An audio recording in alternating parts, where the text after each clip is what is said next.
میں آج آپ سب سے جو اندر بھی بیٹھے ہیں اور جو باہر سارے لوگ کھڑے ہیں، بیٹھ جاؤ تاکہ وہ دیکھ سکیں. بیٹھ جاؤ نا، وہ دیکھ سکیں. کیرن صاحب بیٹھ جاؤ، وہ دیکھ سکیں.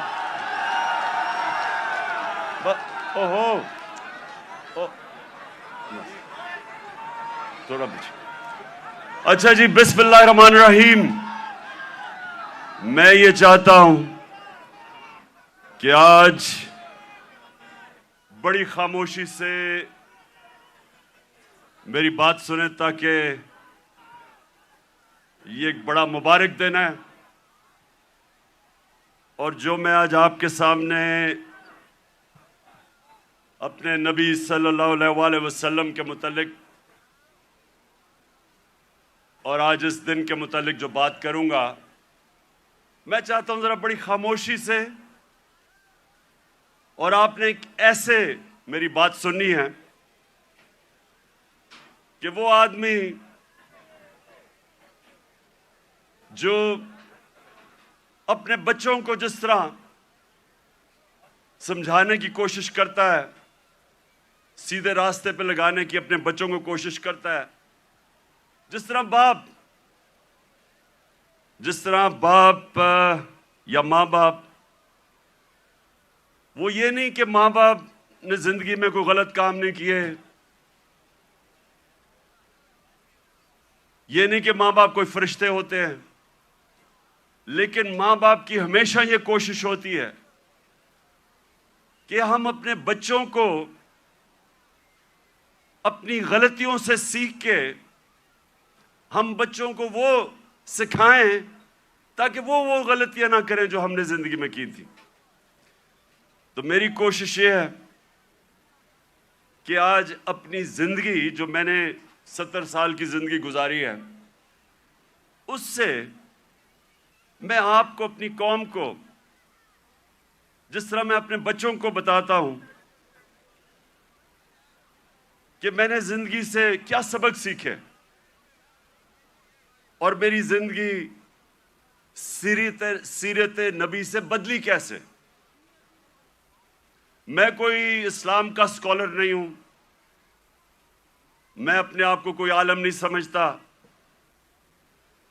میں اپنے آپ کو ایک طالب علم سمجھتا ہوں جو ہر روز سیکھنے کی کوشش کرتا ہے. لیکن اللہ کا شکر ہے کہ عاشق رسول ہونے کے لیے آپ کو کوئی ڈگری نہیں چاہیے. ہمارے دل میں اگر اس کی اللہ محبت ڈال دیتا ہے تو وہ چاہے ان پڑھ ہو، چاہے کوئی اسکالر ہو، میں سمجھتا ہوں کہ وہ بڑا خوش قسمت انسان ہوتا ہے، کیونکہ اس کی زندگی بدلنی شروع ہو جاتی ہے اگر جب وہ اپنے نبی سے عشق کرتے ہیں اور اس راستے پہ چلیں. تو میں پہلے آپ کو یہ واضح کر دوں کہ میں صرف اپنی زندگی کے تجربے سے آپ کو آج بات کر رہا ہوں اس مبارک دن پہ،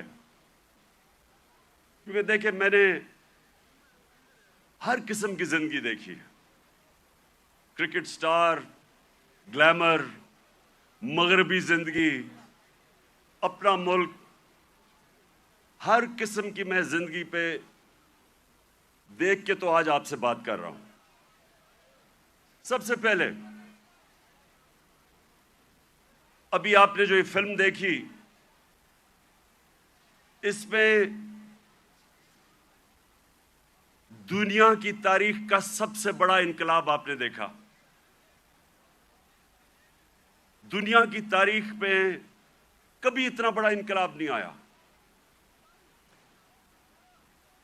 622 سب یہ تاریخ یاد کر لیں کہ 622 میرے پیارے نبی صلی اللہ علیہ وسلم ہجرت کرتے ہیں مدینہ.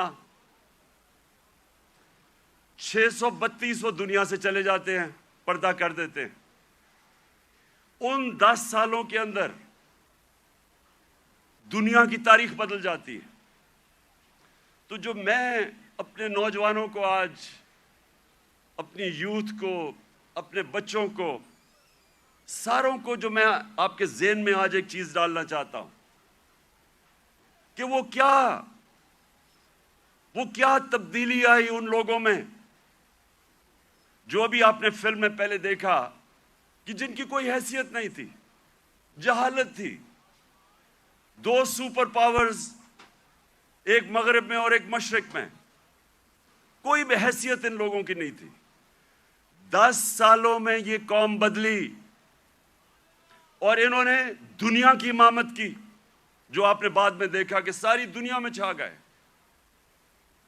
تو وہ کیا چیز تھی؟ وہ ہمارے نبی صلی اللہ علیہ وسلم نے کس طرح ان لوگوں کو تبدیل کیا،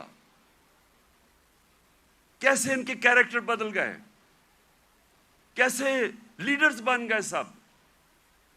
مجھے افسوس سے کہنا پڑتا ہے کہ نہ ہمارے ملک میں، جو واحد ملک اسلام کے نام پہ بنا تھا، نہ ہی مسلمان دنیا پہ اس پہ کام ہو رہا ہے. ہمارے نوجوانوں کو، بچوں کو اسکولوں میں پتہ چلنا چاہیے کہ انہوں نے کیسے انسانوں کو تبدیل کیا. قرآن میں اللہ کہتا ہے، میں کبھی کسی قوم کی حالت نہیں بدلتا جب تک وہ قوم خود اپنی حالت بدلنے کی کوشش نہیں کرتی.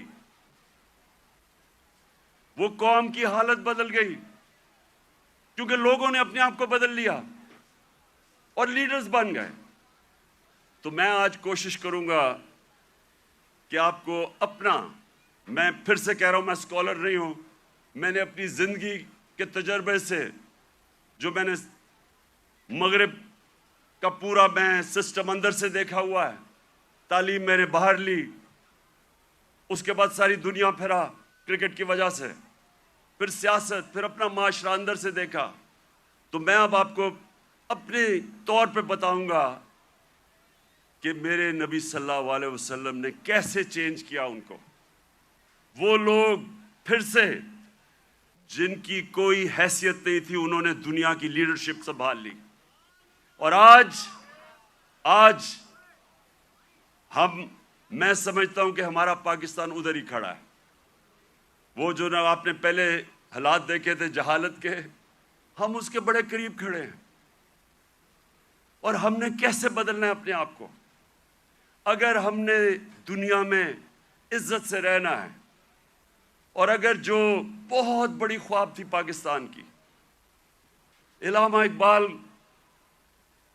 جو ان کی شاعری سے انہوں نے غلام ہندوستان کے مسلمانوں کو جگانے کی کوشش کی، اور ان کی شاعری کی قرآن کے اندر، ساری شاعری قرآن کے اندر ہے اور نبی صلی اللہ علیہ وسلم کی سنت کے اوپر ہے.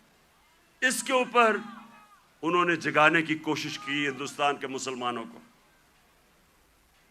اور وہ خواب کیا تھی کہ ہم ایک ایسا ملک بنائیں گے جو دنیا میں مثال بنے گا کہ حقیقی طور پہ اسلام کیا ہے.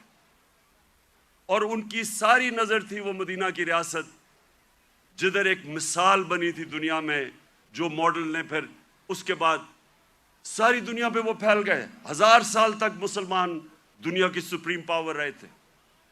تو وہ میں پھر بھی میں پوری عاجزی سے کہتا ہوں کہ میں کوئی اسکالر نہیں ہوں، میں صرف اپنے تجربے سے اب بات کروں گا.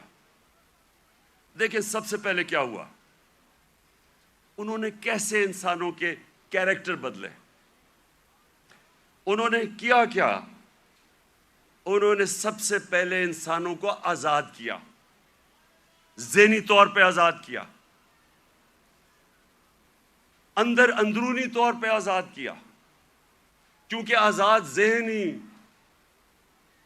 ذہنی بڑے کام کرتے ہیں. غلام ذہن کبھی کوئی چیز ایجاد نہیں کرتے. انوینشنز، نئی ایجاد جو چیزیں ہوتی ہیں وہ آزاد مائنڈ کرتے ہیں، غلام نہیں کر سکتا. ایک غلام اچھا غلام ہی بنتا ہے، کاپی کرتا ہے. آزاد ذہن بڑے کام کرتا ہے، اور اس کی وجہ کئی 100 سال تک سارے دنیا کے ٹاپ سائنٹسٹ مسلمان تھے، اور وہ اس کی بنیاد رکھی گئی مدینہ میں۔ تو سب سے پہلے انہوں نے کیا کیا؟ میری زندگی میں جو سب سے بڑی رکاوٹ ایک انسان کی پرواز میں ہے وہ ہے خوف۔ اور میں بار بار یہ اپنی قوم کو بتاتا رہتا ہوں کہ جو خوف کا بت ہے اس کا توڑنا بڑا ضروری ہے۔ تو میرے نبی صلی اللہ علیہ وسلم تو جو قرآن تھی وہ چلتے پھرتے قرآن تھے۔ تو قرآن کے اندر جو واضح طور پہ لکھا ہوا ہے کہ جو لوگ ایمان لے آئے اللہ ان کے خوف دور کر دیتا ہے۔ خوف کا سب سے بڑا خوف موت کا۔ اللہ نے کہا زندگی موت میرے ہاتھ میں ہے۔ لوگ ابھی بھی ڈرتے ہیں موت سے، جب پتہ ہے کہ اللہ نے فیصلہ کیا ہوا ہے کہ جب میں چاہوں گا تو اس سے پہلے نہیں جاؤ گے۔ عزت ذلت اللہ کے ہاتھ میں۔ لوگ ڈرتے ہیں کہ ہم ذلیل ہو جائیں گے۔ میں جب سے سیاست شروع کی لوگ مجھے کہتے تھے جی سیاست بہت بری چیز ہے، آپ کو ذلیل کر دیں گے وہ۔ اور پھر رسک، لوگ اپنی نوکریاں نہیں چھوڑتے، غلط کام کرتے ہیں، غلط آرڈر لیتے ہیں صرف اس لیے کہ جی میری نوکری نہ چلی جائے، میرا رسک نہ چلا جائے۔ اللہ نے کہا وہ میرے ہاتھ میں ہے۔ یہ بڑا امپورٹنٹ ہے آپ کے لیے سمجھنا کہ وہ کیسے چینج آئے مدینہ کے لوگوں۔ وہ آزاد ہو گئے، ان کی پرواز اوپر جانی شروع ہو گئی۔ میں اپنی زندگی سے آپ کو بتاؤں، جیسے جیسے اللہ نے، اور جو اس کا سب سے بڑا تحفہ ہے ایمان کا، جیسے جیسے میں نے نبی صلی اللہ علیہ وسلم کی زندگی کو پڑھنا شروع کیا، سیرت نبی کو سمجھنا شروع کیا، تو یہ آہستہ آہستہ میرے بت ٹوٹتے گئے۔ یہ نہیں کہ میرے میں بھی خوف نہیں تھا، میرے میں بھی خوف تھا۔ مجھے بھی یہ ہوتا تھا کہ جی لوگ مذاق اڑائیں گے، لوگ ہنسیں گے آپ کے اوپر۔ مجھے بھی میں تو بلکہ زیادہ، مجھے بچپن میں بہت ہی شرم آتا تھا، تقریر ہی نہیں ہوتی تھی لوگوں کے سامنے، تو مجھے ہمیشہ خوف ہوتا تھا کہ اچھا جی لوگ مذاق اڑائیں گے۔ جیسے جیسے ایمان آتا گیا، میں نے نبی کی سیرت سمجھتا گیا، آہستہ آہستہ یہ بت ٹوٹتے گئے۔ پہلا بت جو میرا ٹوٹا وہ یہ کہ یہ جی آپ ذلیل ہو جائیں گے، آپ کو اگر پولیٹکس میں آئیں گے آپ ذلیل ہو جائیں گے۔ یہ جو بت ہے یہ میں آپ سب کو آج بتا رہا ہوں، یہ اس لیے کہ ہماری ایمان کمزور ہوتا ہے۔ آج جتنا مجھے، جب سے میں سیاست میں آیا ہوں، جتنا مجھے برا بھلا کہا گیا، اگر مجھے ذلت کا ڈر ہوتا تو میں بڑی پہلے چھوڑ کے چلا گیا ہوتا۔ جس طرح کہ میرے اوپر ذاتی اٹیکس، ہر قسم کے میرے اوپر، جس طرح کی انہوں نے گندگی میرے اوپر پھینکی ہے 20 سالوں میں، 26 سالوں میں، کسی اور سیاستدان پہ نہیں پھینکی۔ فیملی کو نہیں چھوڑا، گھر کی خواتین، کسی کو نہیں چھوڑا انہوں نے۔ لیکن کیا یہ اب آپ کے سامنے ہے، میں اپنی ساری قوم کے سامنے کہہ رہا ہوں، کیا مجھے انہوں نے ذلیل کرنے میں کامیاب ہو گئے؟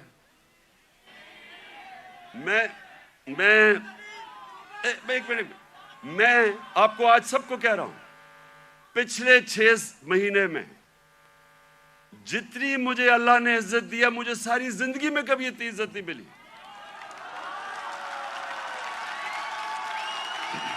تو اس کا تو میں آپ کے سامنے ہوں، سنیں غور سے سنیں۔ یہ جلسہ نہیں ہے، یہ غور سے سنیں، کیونکہ میں نے آج آپ کو اپنی زندگی سے سمجھا رہا ہوں کہ اگر انسان کے ہاتھ میں ذلت ہوتی تو آج میں بڑا ذلیل ہو چکا ہوتا۔ میڈیا یہ کنٹرول کرتے ہیں، میڈیا کو پیسے یہ دیتے ہیں، لفافے دیتے ہیں، مجھے تو ذلیل ہو جانا چاہیے تھا۔ میں اس لیے اپنی قوم کو کہہ رہا ہوں کہ کبھی اپنے یہ جو بت ہے کہ جی مجھے کوئی ذلیل کر دے گا، یہ یاد رکھے اللہ نے اپنے ہاتھ میں رکھی ہوئی عزت اور ذلت۔ دوسری چیز موت کا ڈر۔ سب کی طرح مجھے بھی موت کا ڈر تھا۔ میں جب پالیٹکس میں آیا اس سے پہلے میں نے اس خوف کے اوپر قابو پایا، کیونکہ میرا ایمان جیسے جیسے مضبوط ہوتا گیا میرا یہ خوف جاتا گیا، اور میں جب اس نتیجے پہ آیا کہ جب اللہ کا فیصلہ ہوگا اس سے پہلے مجھے کوئی نہیں لے جا سکتا، تب میں سیاست میں آیا۔ میں کینسر ہاسپٹل میں 5 سال میرا آفس تھا۔ میں نے جب کینسر ہاسپٹل بنایا 5 سال میرا آفس تھا وہاں۔ اپنے سامنے میں نے دیکھا 3 میرے دوست وہاں آئے اچھے بھلے چیک اپ کروانے کے لیے، اور 6 مہینے میرے تینوں چلے گئے۔ تو یہ جو ہم سمجھتے ہیں کہ ہم اگر سیف کھیلیں گے تو شاید ہم موت سے بچ جائیں گے، یا کہ ہم اگر اپنے ایمان کے مطابق چلیں گے تو شاید جلدی موت آ جائے، یہ غلط فہمی میں نکال دیں اپنے ذہن سے۔ یہ سب سے بڑا خوف ہے، اور یہ انسان کو روکتا ہے بڑے کاموں سے۔ اور تیسری چیز یہ رسک، کہ جی میری نوکری چلی جائے گی، پیسہ کدھر سے آئے گا؟ محنت انسان کرتا ہے، فیصلہ اللہ کرتا ہے۔ تو یہ جو 3 چیزیں ہیں یہ انسان کو آزاد کر دیتی۔ اور پھر جو بڑا بت ہے، میں کا بت، جو انسان اپنے سے باہر نہیں نکلتا، جو سب سے بڑی جہاد ہے، جہاد اکبر، اپنی نفس کے خلاف، اپنی میں کو کنٹرول کرنے کے لیے، یہ بہت بڑا بت ہے۔ اپنی ذات کے لیے، اپنے آپ کے لیے انسان سمجھتا نہیں ہے کہ اس کو اللہ نے کتنا بڑا مقام رکھا ہے۔ اس کی ویژن، جو انسان اپنے لیے زندگی گزارتا ہے وہ چھوٹا سا انسان بن جاتا ہے۔ جتنا مرضی اللہ اس کو نواز دے، جتنے مرضی پیسے دے دے، علم دے دے، جو اپنی ذات کے لیے زندگی گزارتا ہے وہ آج تک دنیا کی تاریخ میں بڑا انسان نہیں بن سکا۔ لوگ کس کو یاد رکھتے ہیں؟ ہم بڑے ہو رہے تھے لاہور میں تو سارے گنگا رام کو یاد رکھتے تھے۔ گنگا رام کو کیوں؟ اس نے ہسپتال بنایا تھا انسانوں کے لیے۔ سارے جو اللہ کے برے صغیر میں بڑے بڑے جو صوفی آئے، ولی اللہ آئے، آج بھی ان کے مزاروں پہ دیکھیں لاکھوں لوگ جاتے ہیں۔ کیوں جاتے ہیں؟ کیونکہ وہ انسانوں کے لیے آئے تھے۔ وہ سب عاشق رسول تھے۔ وہ سارے، ان کی زندگی انسانوں کے لیے تھی، اور انسانوں سے پیار کرتے، عزت دیتے۔ سو یہ جو بت ہے، جب انسان اپنے سے باہر نہیں نکل سکتا، تو میرے نبی صلی اللہ علیہ وسلم نے مدینہ میں اس طرح لوگوں کو آزاد کیا۔ پھر انہوں نے معاشرے کو چینج کیا۔ انہوں نے، اب کیونکہ میں نے برطانیہ کا نظام دیکھا ہے، ادھر میں نے اندر سے کئی سال رہا اور وہاں سسٹم سٹڈی کیا، یونیورسٹی وہاں گیا۔ اب دیکھیں انہوں نے مدینہ میں سب سے پہلے چیز کیا کی؟ انہوں نے سب سے پہلے عدل اور انصاف قائم کیا۔ یہ آپ کے لیے بڑا امپورٹنٹ ہے سمجھنا۔ عدل اور انصاف کا مطلب ہوتا ہے rule of law. Rule of law کا مطلب ہوتا ہے سب لوگوں کے لیے ایک قانون، قانون کے سامنے سب ایک برابر، کوئی قانون سے اوپر نہیں ہے۔ یہ بڑا ضروری ہے آپ کو سمجھنا، کیونکہ بدقسمتی سے پاکستان میں ہم نے رول آف لا دیکھا ہی نہیں ہے۔ میں جب شروع میں گیا برطانیہ تو پہلی دفعہ میں نے رول آف لا دیکھا۔ کوئی قانون کے اوپر نہیں، وہ جا رہا، ان کا جو پرائم منسٹر ہے اس کی جرت نہیں ہے قانون توڑنے کی۔ ہم نے جب شروع میں دیکھا، جو ان کا برطانیہ کا جو شہزادہ تھا پرنس چارلز، اس کو ٹریفک وارڈن نے روک کے فائن کر دیا، وہ سپیڈ کر رہا تھا۔ وہاں کوئی قانون سے اوپر نہیں تھا۔ ابھی آپ نے دیکھا کہ برطانیہ کا پرائم منسٹر، جو کہ باہری اکثریت سے جیتا تھا، اس کو صرف نکال دیا گیا اس وجہ سے کہ انہوں نے کہا کہ اس نے جو لوگوں کے لیے قانون بنایا تھا سوشل ڈسٹنسنگ کا کرونا کے دوران، اس نے اس کے اوپر عمل نہیں کیا، اس پہ نکال دیا۔ قانون کی بالادستی۔ اور یہ میرے نبی صلی اللہ علیہ وسلم نے مدینہ میں کہا کہ میری بیٹی بھی اگر جرم کرے گی تو اس کو سزا ملے گی، کوئی قانون سے اوپر نہیں ہے۔ انہوں نے جو عدل اور انصاف کا نظام قائم کیا، یہ یاد رکھیں کہ پہلے عدل اور انصاف آیا، پھر خوشحالی آئی. یہ نہیں کہ پہلے خوشحالی آئی اور پھر انصاف ہوا. انصاف کی وجہ سے خوشحالی آتی ہے معاشرے میں. جو آج دنیا کے اندر ایک انڈیکس ہے، اسے کہتے ہیں رول آف لا انڈیکس، کہ کن معاشروں میں دنیا میں قانون کی بالادستی ہے اور کن معاشروں کے اندر جنگل کا قانون ہے، یعنی جس کی لاٹھی اس کی بھینس. آپ کو حیرت ہوگی سن کے کہ جس ملک میں سب سے زیادہ قانون کی حکمرانی ہے، یعنی انصاف ہے، جو مدینہ کی ریاست میں قائم کیا گیا، وہ ہے سوئٹزرلینڈ. سوئٹزرلینڈ میں 99.9% رول آف لا انڈیکس ہے، یعنی مکمل انصاف ہے. وہاں کوئی انسان قانون کے اوپر نہیں ہے. سب سے خوشحال جگہ ہے سوئٹزرلینڈ، وسائل ہے ہی نہیں. اور سب سے کم رول آف لا انڈیکس پہ کون ہے؟ نائجیریا، 7%. وہ ہے تقریباً 100%، وہ ہے 7%. نائجیریا سب سے زیادہ افریقہ میں تیل نائجیریا میں ہے. اسے تو بڑا امیر ہونا چاہیے وسائل کے حیثیت سے. سوئٹزرلینڈ میں تو سوائے گائے اور پہاڑوں کے ہے ہی کچھ نہیں. وہ سب سے خوشحال ہے. اور نائجیریا میں سب سے زیادہ غربت ہے، کیونکہ قانون ہی نہیں ہے، انصاف ہی نہیں ہے. وہاں بھی اوپر تکڑے لوگ بیٹھے ہوئے ہیں جو کہتے ہیں ہم قانون کے اوپر ہیں. قانون صرف کمیوں کے لیے ہے. ادھر بھی کوئی وہ ملک جدھر افریقہ میں سب سے زیادہ تیل ہے، وہ غربت ہے، کیونکہ صرف 7% رول آف لا انڈیکس ہے. اور آپ کو افسوس ہوگا کہ تقریباً ساری مسلمان دنیا 20% سے کم ہے. پاکستان بھی 10% سے کم ہے. ہمارا یہ حال ہے. تو کیسے خوشحالی آئے گی؟ کیونکہ ہم نے جو میرے نبی صلی اللہ علیہ وسلم نے مدینہ کی ریاست میں جو پرنسپل سیٹ کیے تھے، نمبر 1 تھا انصاف. وہ آپ کے سامنے تماشا ہو رہا ہے ملک میں. جو طاقتور ہے وہ اپنا ہی پروسیکیوٹر بھی رکھ رہا ہے، نیب کا ہیڈ بھی اپنا، FIA بھی، اور بچتے بھی جا رہے ہیں. اور جیلوں کے اندر پھنسے ہوئے بیچارے غریب لوگ. آپ جیلوں والے جو غریب لوگ ہیں انہیں بھی کہیں جی اپنا پروسیکیوٹر لا لیں، وہ سارے بچ جائیں گے.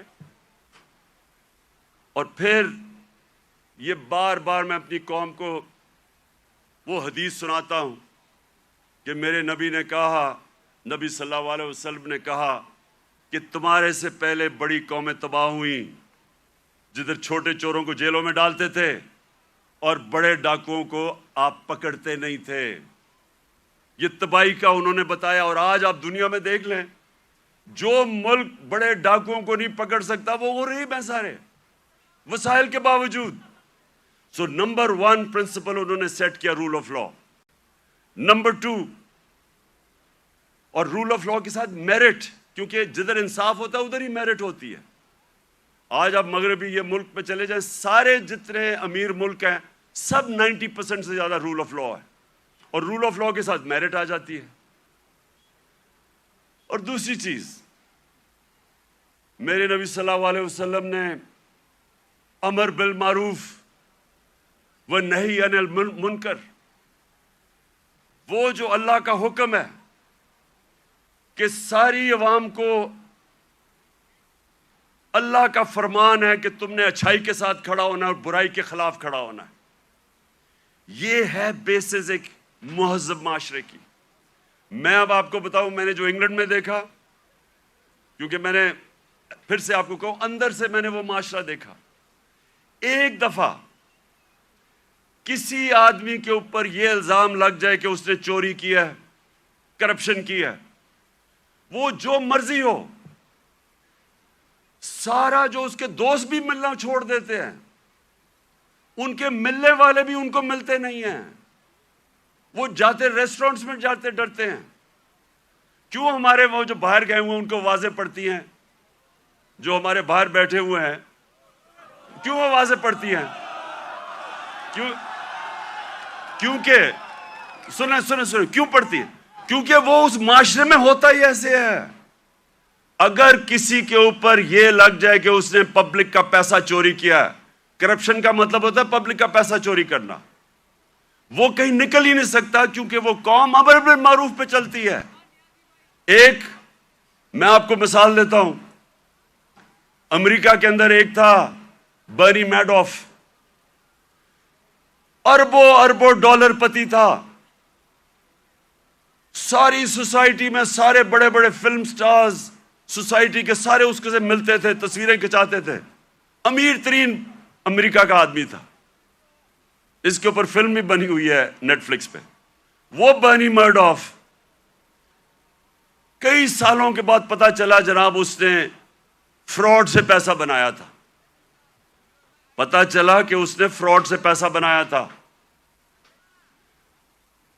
لوگوں کو تو چھوڑے نا کہ لوگ اس سے سارے دنیا بھاگ گئی اور وہ جیل میں چلا گیا، اس کی بیوی نے اس کو طلاق دے دی، اس کے ایک بیٹے نے خودکشی کر لی کہ میں دنیا کے سامنے نہیں جا سکتا، اس کا دوسرا بیٹا گھر کے اندر بند ہو گیا، 2 سال میں بیمار ہو کے مر گیا، کیونکہ ہم پبلک کے سامنے کیسے جائیں گے۔ سنگاپور کے اندر ہمارے ساتھ تقریباً ہماری تھوڑی دیر کے بعد آزاد ہوا تھا، سنگاپور کے پاس ایک ایسا پرائم منسٹر آ گیا لی کوان یو، اس نے آتے ساتھ ہی قانون کی بالادستی قائم کی۔ سنگاپور اور پاکستان کا ایک ہی جتنا تھا، ہمارا جو اوسط آمدنی پر کیپٹا انکم ہماری اور سنگاپور کی ملتی تھی، ایک ہی جتنی تھی۔ آج 60 کی دہائی میں ایماندار پرائم منسٹر آیا، قانون کی بالادستی قائم کی۔ جیسے ہی آپ قانون کی بالادستی قائم کرتے ہیں، کرپشن ختم ہو جاتی ہے۔ وہ سنگاپور کا ایک منسٹر، اس کا اپنا دوست تھا، وہ پکڑا گیا کرپشن میں۔ اس دوست کو، وہ پرائم منسٹر کا دوست تھا، جیسے ہی وہ پکڑا گیا اسے پتا تھا کہ میں اب بچ نہیں سکتا، حالانکہ میں پرائم منسٹر کا دوست ہوں۔ اس نے خودکشی کر لی کہ اب میں معاشرے میں کیسے جاؤں گا، کیونکہ معاشرے میں امر بالمعروف ہے، عوام کھڑی ہو جاتی ہے اچھائی کے ساتھ۔ وہی سنگاپور، اب یہ سوچیں، ہم اور سنگاپور ایک ہی جگہ تھے 60 کی دہائی میں۔ آج وہ ہمارا کتنا پر کیپٹا انکم ہے، اوسط آمدنی آج پاکستان میرے خیال میں $2,500 ہو گیا، 3,000 مجھے ابھی پورا ایگزیکٹ نہیں پتا۔ سنگاپور میں $60,000 پر کیپٹا انکم ہے، اوسط آمدنی۔ تو پہلے انصاف اور اس کے بعد خوشحالی اور معاشرے کی ذمہ داری ڈال دی میرے نبی صلی اللہ علیہ وسلم نے امر بالمعروف پہ۔ تیسری چیز، انہوں نے اپنے معاشرے کے اندر مدینہ کی ریاست میں کیا کیا؟ تعلیم کی ایمرجنسی لگا دی۔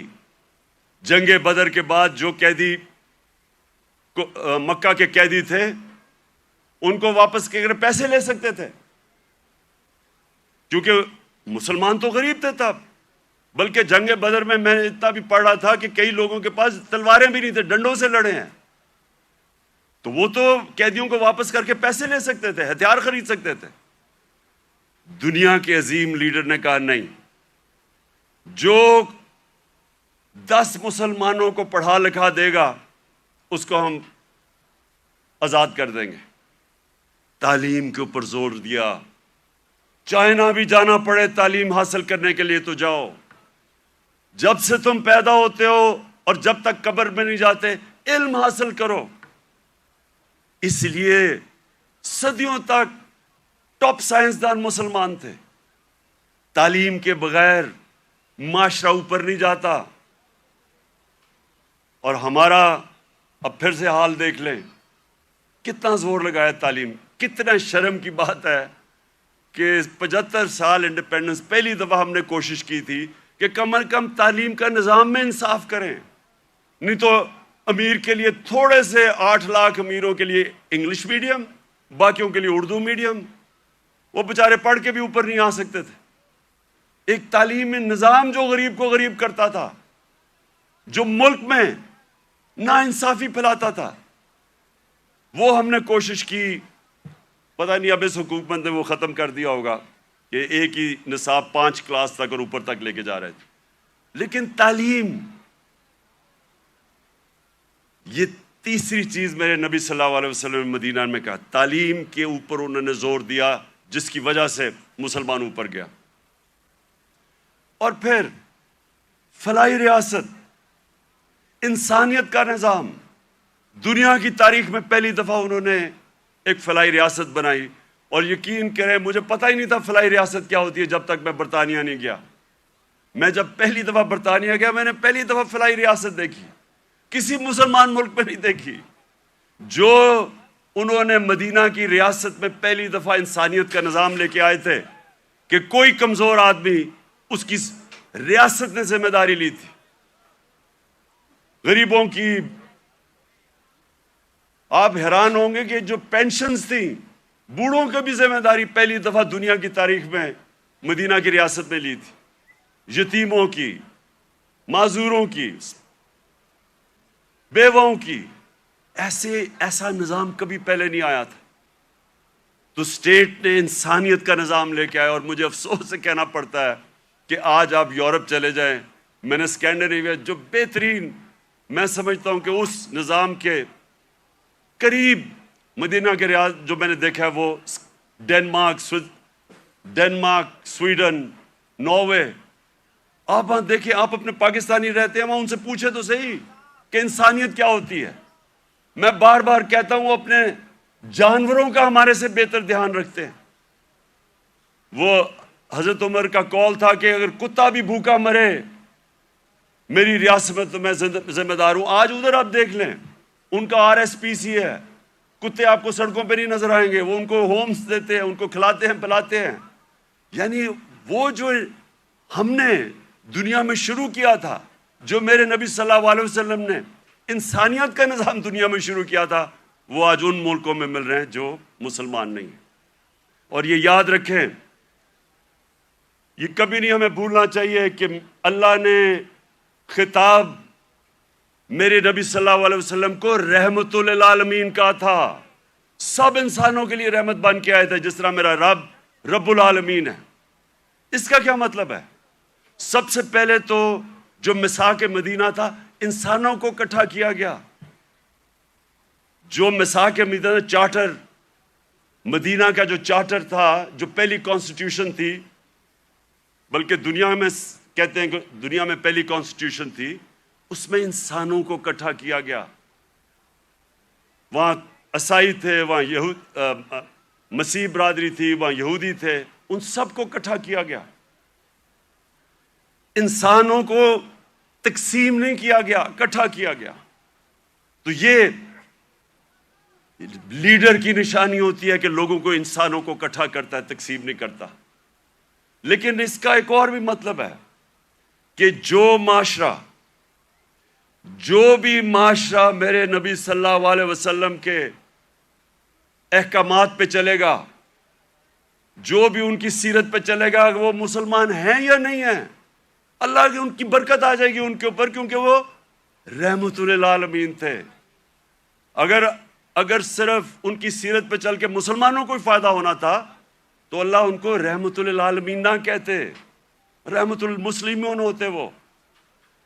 تو اس لیے آج اگر آپ دیکھتے ہیں ملکوں کی خوشحالی، آپ دیکھیں کہ کتنی طور پہ وہ میرے نبی صلی اللہ علیہ وسلم کی سیرت پہ چل رہے ہیں۔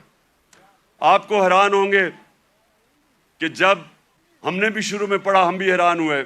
میں نے بہت پہلے پڑھا، محمد عبدو بڑا اسکالر تھے، بہت بڑے عالم تھے اسلام کے۔ وہ جب پہلی دفعہ یورپ کوئی 125 سال پہلے گئے اور مصر سے گئے، تو جب وہ مصر واپس آئے انہوں نے کیا کہا؟ انہوں نے کہا میں یورپ گیا تھا، وہاں مسلمان تو نہیں نظر آئے لیکن بڑا اسلام نظر آیا۔ اور جب واپس مصر آئے تو کہتے مسلمان تو بہت ہیں، اسلام بہت کم نظر آ رہا ہے۔ تو ہم پاکستانی جدھر آج کھڑے ہیں، ہمارے پاس ایک راستہ ہے، اور میں اس لیے آج میں چاہتا ہوں کہ اس مبارک دن ہم عشق کرتے اپنے نبی صلی اللہ علیہ وسلم سے، لیکن ہم انہوں نے جو ان کی سیرت پہ عمل نہیں کرتے، اور اس کی وجہ سے ہمارے حالات اچھے نہیں ہیں۔ اور میرا یہ ایمان ہے کہ جب تک ہم وہ جو انہوں نے راستہ بتایا اس پہ نہیں چلیں گے، ہمیں عزت نہیں ملنے لگی۔ پرائم منسٹر باہر جاتا ہے اور بھیک مانگ رہا ہوتا ہے، جی مجھے پیسے دے دو نہیں تو ہمارا ملک تباہ ہو جائے گا۔ سب 22 کروڑ لوگوں کے لیے، ہم سب کے لیے شرمناک ہے کہ وہ ملک جس کا نعرہ تھا پاکستان کا مطلب کیا، لا الہ الا اللہ، یہ بڑا نعرہ ہے، یہ دعویٰ ہے بہت بڑا، یہ اللہ سے وعدہ ہے کہ اللہ تیرے سوا کوئی خدا نہیں ہے۔ وہ آج ایسے پھر رہا ہے دنیا میں، کوئی آتا ہے گورے رنگ کا، کوئی باہر سے آ جاتا ہے، سارے گر جاتے ہیں اس کے سامنے۔ نہ عزت ہے، نہ آزادی ہے۔ جو حکم ملتا ہے کہ اچھا جی روس سے تیل نہیں لینا، ہم نہیں لیتے کیونکہ حکم آیا باہر سے۔ تو میرے پاکستانیوں، ہمیں آج اس مبارک دن پہ اپنے ریفلیکٹ کرنا ہے، غور اور فکر کرنا ہے کہ ہم نے کیسے اس قوم کو اس قوم ادھر پہنچانا ہے جس کے لیے یہ ملک بنا تھا۔ یہ ملک اس لیے نہیں بنا تھا کہ تھوڑے سے لوگ، 1% لوگ امیر ہو جائیں اور پیسے بنائیں اور قانون کے اوپر چلے جائیں اور باقی لوگ ان کی غلامی کریں، اس لیے نہیں ملک بنا تھا۔ ملک بنا تھا، ایک بڑا خواب تھا کہ ہم ان پرنسپلز پہ چلیں گے، اور دنیا کی تاریخ شاہد ہے کہ وہ 10 سالوں کے اندر، 10 سال، زیادہ دیر نہیں، 10 سالوں کے اندر وہ قوم کھڑی ہو گئی تھی۔ پہلے 4-5 سال تو مشکل سے، پہلے 4-5 سال تو امہ سروائیو کر رہی تھی بڑی مشکلوں سے، کبھی جنگ احد، پھر جنگ خندق، بڑی مشکلوں سے امہ نے اپنے آپ کو بچایا، قربانیاں دے کے اپنے آپ کو بچایا۔ اس کے بعد وہ پھر ان کا عروج شروع ہوا۔ قومیں قربانیاں دے کے بنتی ہیں، قومیں بھیک مانگ کے اور قرضے دے کے اور دوسروں کے سامنے ذلیل ہو کے نہیں قومیں بنتی۔ قومیں بنتی ہیں جب، جس طرح دنیا کے عظیم لیڈر نے اپنی مثال دی کہ جب جنگ خندق کے اندر مشکل وقت تھا، کھانا پینا نہیں تھا کیونکہ وہ چاروں طرف مکہ کے وہ کفار نے گھیرا ہوا تھا ان کو، تو لوگوں کو کہا پیٹ ایک پتھر باندھو پیٹ پہ، اپنے پیٹ پہ 2 پتھر باندھے ہوئے تھے۔ لیڈر نے قربانی دے کے اپنی قوم کو کھڑا کیا تھا۔ اور یہ وہ قوم اللہ نے جس کو ہر قسم کی نعمتیں بخشی ہیں، ہمیں 12 موسم، ہر قسم کی، یہاں آپ کو اندازہ ہی نہیں ہے۔ میں تو 3.5 سال میں اقتدار میں پتہ چلا کہ اللہ نے کیا دیا ہے۔ لیکن ہمیں کیریکٹر چاہیے، ایک کیریکٹر چاہیے ایک بڑی قوم بننے کے لیے، جو ہمارے نبی صلی اللہ علیہ وسلم نے ان کو آزاد کیا تھا، ان کا کیریکٹر اٹھایا تھا۔ ایسا کیریکٹر تھا کہ انڈونیشیا اور ملیشیا کے اندر کوئی مسلمان فوج نہیں گئی، صرف مسلمان تاجروں کی وجہ سے، ان کے کیریکٹر کو دیکھ کے لوگ مسلمان ہو گئے۔ حضرت معین الدین چشتی جب راجپوتانہ میں آئے تو وہاں تو کوئی مسلمان ہی نہیں تھا، راجپوتانہ میں تو کوئی مسلمان نہیں تھا۔ جب وہ گئے تو لاکھوں لوگ ان کے جنازے پہ آئے۔ کیریکٹر سے انہوں نے بدلا۔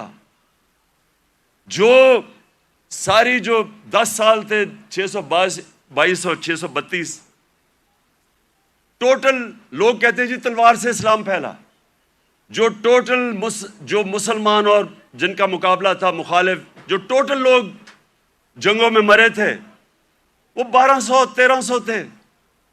1200-1300 10 سال میں لوگ جنگوں میں مرے تھے۔ فکری انقلاب تھا، ذہن بدل گئے تھے، اور ذہنوں نے انسان کو بڑا انسان بنایا تھا، آزاد ذہنوں نے۔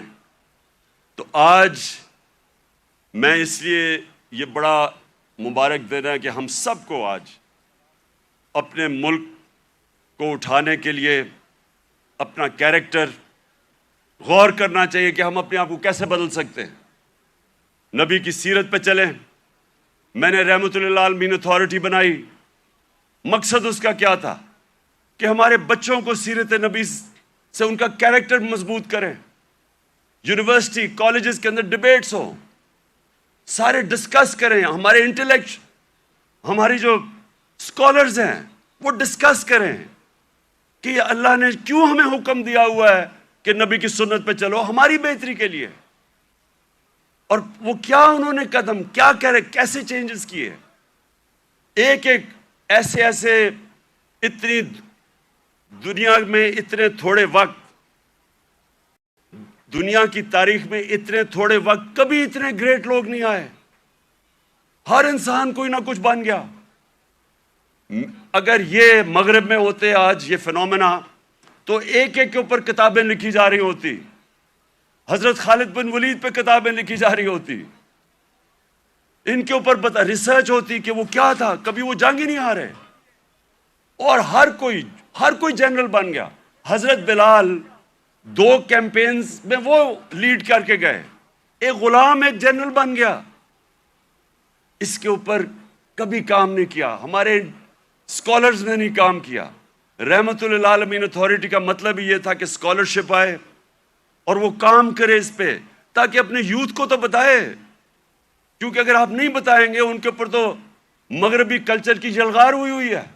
موبائل فون سے بچوں کو وہ مٹیریل مل رہا ہے جو انسانی تاریخ میں نہیں بچے اب کو ملا. تو جب تک آپ ان کو سیرت نبی سے ان کو مضبوط نہیں کریں گے, وہ کیسے, یہ جو اتنا آنسلاٹ ہے ایک وہ کلچر کا جو بالکل مختلف ہے ہمارے دین سے, ہماری تاریخ سے, ہمارے کلچر سے, وہ کیسے مقابلہ کریں گے ان کو جب تک ان کو آپ مضبوط نہیں کریں گے. وہاں تو جو کلچر آ رہا ہے ٹیلی فون سے, میں ابھی آپ کو بتا دیتا ہوں, وہ یہ کہہ رہا ہے کیونکہ ٹیکنالوجیکلی وہ اتنے آگے نکل گئے ہیں, اس کا مطلب ہر چیز میں وہ آگے ہیں, اس کا مطلب ہمارا دین بھی آؤٹ ڈیٹ ہو چکا ہے, ہمارا کلچر بھی آؤٹ ڈیٹ ہو چکا ہے. تو بیچارے ان کو کاپی کرنا شروع کر دیتے ہیں بچے, اور غلطی ہماری ہے کیونکہ ہم ان کو بتا ہی نہیں سکے کہ دوسرا ہمارا ہے کیا, جو علامہ اقبال کوشش کرتے رہے. تو یہ رحمت للعالمین اتھارٹی کا مقصد ہی یہ تھا کہ ہم ابھی سے اپنے بچے, کالج اسٹوڈنٹس, یوتھ, ان کو تیار کریں کہ 21ویں صدی میں آپ نے کیسے آپ نے فیس کرنا دنیا کو. ماں خاص طور پہ ماؤں کے اوپر جو اب پریشر ہے, مجھے تو پتہ ہے کیا پریشر پڑا ہوا ہے یہ موبائل فون کی وجہ سے, جو بچوں کے لیے اب آ گیا. تو اس لیے میں آج اس دن پہ اپنی ساری یوتھ کو کہتا ہوں کہ اگر ابھی تک ہمارے ایجوکیشن سسٹم آپ کو تعلیم نہیں دے سکا جو آپ کو ملنی چاہیے, اور انشاءاللہ ہم جب بھی واپس آئیں گے اور اللہ نے جب کیا تو رحمت للعالمین اتھارٹی کو ریوائیو کریں گے, اسکالرشپ ریوائیو کریں گے, بچوں کو تیار کریں گے. اور میں یہ چاہتا ہوں, دیکھیں آخری بات میری جو آخری بات ہے وہ یہ سن لیں. یہ تو اللہ کا سب سے بڑا تحفہ ہے کہ وہ کسی کو ایمان دیتا ہے یا نہیں دیتا. کوئی کسی کو زبردستی دین میں نہیں لا سکتا, لیکن ہمارا فرض یہ ہے کہ کم از کم ہم اپنی یوتھ اور بچوں کو ان کی فاؤنڈیشن تو بنا دیں, ان کی بنیاد تو رکھ دیں, ان کو بتا تو دیں کہ آپ کا دین, اور خاص طور پہ شروع ہمیشہ سیرت نبی سے کریں, اس کے بعد قرآن کی تعلیم دیں. سیرت نبی ایک ایسی چیز ہے جو میں اپنے آپ سے کہہ رہا ہوں کہ میری تو پہلے مجھے نبی کی سیرت میں نے پڑھی اور سمجھی, ان کی تاریخ, ان کی زندگی, پھر مجھے قرآن کی سمجھ آئی. اس سے پہلے مجھے قرآن کی سمجھ ہی نہیں آتی تھی. تو جب تک مجھے سیرت نہیں پڑھی پھر مجھے سمجھ آنی شروع ہوئی. تو دونوں پڑھانی چاہیے, لیکن ابھی سے ہی ہمیں میں اپنے یوتھ کو اب کہتا ہوں کہ کتابیں پڑھیں, نبی صلی اللہ علیہ وسلم کی زندگی پڑھیں, سمجھیں کہ وہ دنیا میں کیا ہوا تھا. کبھی ایس دنیا کی تاریخ میں ایسا فنومنا نہیں آیا. اور اس کے بعد جو پھر اللہ آپ کو ہدایت کرتا ہے, نہیں وہ آپ کی قسمت ہے, لیکن کم از کم اس سے آپ تیار ہو جائیں گے دنیا 21ویں صدی کا مقابلہ کرنے کے لیے. بہت بہت شکریہ. سلام کرنا ہے؟ سلام سلام اب ہم